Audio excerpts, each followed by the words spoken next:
Hello, কি অবস্থা সবার? আমার আজকের ভিডিওটি হচ্ছে এপ্রিলের 25-26 তারিখ 2 দিনের ভিডিও। আমার বাসায় আমার কিছু বান্ধবীদের সকালের নাস্তা করার জন্য আসতে বলেছিলাম। তো তাদের সাথে সময়টা কেমন কাটলো, তাদের জন্য টুকটাক কি রান্না বান্না করেছিলাম, সেই সাথে আমাদের আনন্দ, আড্ডা, খাওয়া দাওয়া এই সব কিছু মিলিয়েই থাকছে আমার আজকের এই পুরো ভিডিওটি। ভিডিওর শুরুতেই বলেছি এটা যেহেতু 2 দিনের ভিডিও একসাথে অ্যাড করেছি, আর আমার বান্ধবীদের যেহেতু সকালের নাস্তার জন্য ইনভাইট করেছি, তাই আগের দিনই একটু রান্না বান্না করে রেখে দিচ্ছি। সেদিন রান্নার মেনুতে খুব একটা বেশি কিছু ছিল না। সবার প্রথমে আমি একটু আলুর দম রান্না করব। মাঝারি টাইপের ছোট আলুগুলো নিয়েছিলাম। এই আলুর দমটা আমি পেঁয়াজ রসুন দিয়ে রান্না করেছিলাম, সেই সাথে বাদাম বাটাও দিয়েছি। তবে এই পুরো আলুর দমের রেসিপিটা আমি তোমাদের সাথে পরবর্তী ভিডিওতে শেয়ার করব।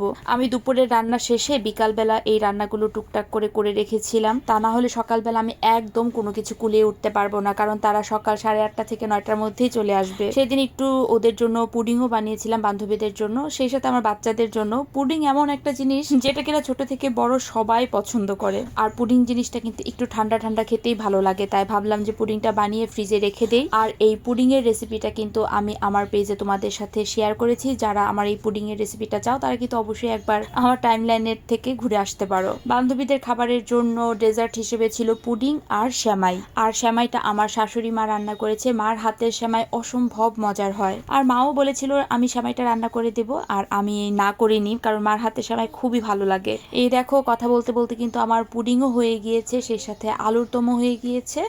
আর আমি খাসির মাংসটাও মোটামুটি করে রান্না করেই রেখে দিব, কারণ খাসির মাংস হতে অনেকটা সময় লাগে। কতগুলো বান্ধবীর বাসায় আমি যে নিমন্ত্রণ খেয়েছি তার তো কোনো হিসাব নেই। তাই ভাবলাম আমিও একটু তাদের জন্য সকালের নাস্তার আয়োজন করি। তাই এপ্রিলের 26 তারিখ তাদেরকে আসতে বলেছিলাম। সকালে বেলা বাচ্চাদেরকে স্কুলে দিয়ে আমার বাসায় চলে আসতে বলেছি। আর আমরা যখনই একসাথে হই প্রচন্ড আড্ডা দিতে থাকি, প্রচন্ড হাহা হিহি আনন্দ সবকিছুই চলতে থাকে।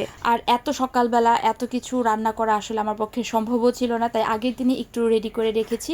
এই তো মোটামুটি কিন্তু আমার রান্না বান্না কমপ্লিট। আর 25 তারিখ রাতের বেলা হঠাৎ করেই কারেন্ট চলে গিয়েছে, আর সেদিন কিন্তু আমি একটা ছোট ভিডিও বানিয়েছিলাম। যাই হোক, অন্ধকারের মধ্যে বসে রয়েছি। আর এখনের যে ভিডিওটা দেখতে পাচ্ছেন এটা হচ্ছে সকালবেলার ভিডিও, মানে এপ্রিলের 26 তারিখ সকালবেলার ভিডিও। রাতের বেলাতেই তো খাসির মাংসটা রান্না করে ফেলেছিলাম মোটামুটি ভাবে, আর সকালবেলা কয়েকটা আস্ত কাঁচামরিচ দিয়ে খাসির মাংসটাকে কড়াই রেখে দিব, তারা এসে গরম গরম খেতে পারবে। আলুর দমের মধ্যেও আমি কয়েকটা আস্ত কাঁচামরিচ দিয়ে ভালো করে গরম করে রেখে দিয়েছি। এদিকে বুটের ডাল করেছিলাম। বুটের ডালটাও খেতে অসম্ভব মজার হয়েছিল, কারণ আমি একদম পেঁয়াজ রসুন দিয়ে রেস্টুরেন্টের মতো বা হোটেলের মতো করে আমি বুটের ডালটা রান্না করেছিলাম।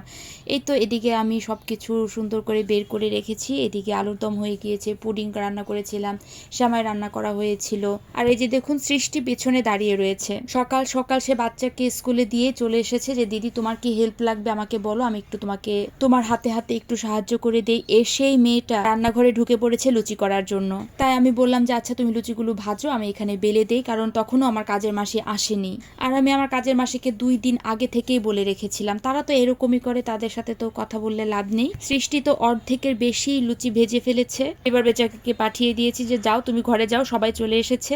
আর আমার সব বান্ধবীরাই সব খাবার টাবার নিজেরাই নিয়ে চলে এসেছে, সুন্দর করে টেবিলে সাজিয়ে গুছিয়ে রেখে দিয়েছে। এগুলো আমাকে কোনো কিছুই আর করতে হয়নি। আচ্ছা, আমি তো আমার বান্ধবী বলছি, তবে আমার বান্ধবী কারা জানো? আমার মেঝো মেয়ের বন্ধু বান্ধবীর সব মায়েরা।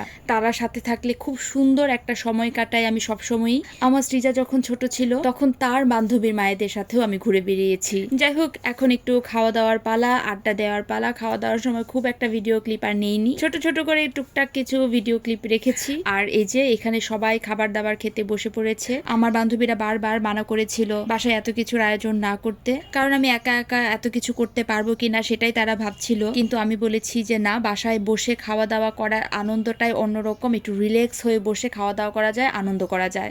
বান্ধবীরা সবকিছু নিজেরাই এনে সাজিয়ে গুছিয়ে রেখে দিয়েছে। আর এই যে সৃষ্টির অবস্থা, একদম এই প্রথম আমার বাসায় এসেই আমার সাথে আমাকে সাহায্য করতে লেগে পড়েছে। খুব খুব খুব সুন্দর একটা সময় কাটিয়েছিলাম।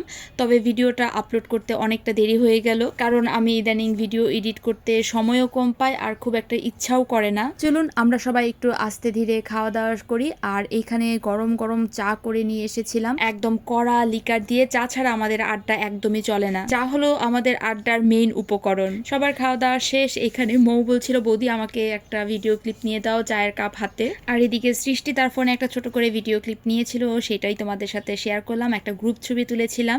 এই তো আমার আজকের এই ভিডিওটা কিন্তু এ পর্যন্তই। সবাই ভালো থাকবেন, দেখা হবে তোমাদের সাথে পরবর্তী একটা ভিডিওতে। আর সেদিন খুব সুন্দর একটা সময় কাটিয়েছি বান্ধবীদের সাথে। তাই আজকের এই এত বড় ভিডিওটা এই পর্যন্তই। সবাই ভালো থাকবে। So tata.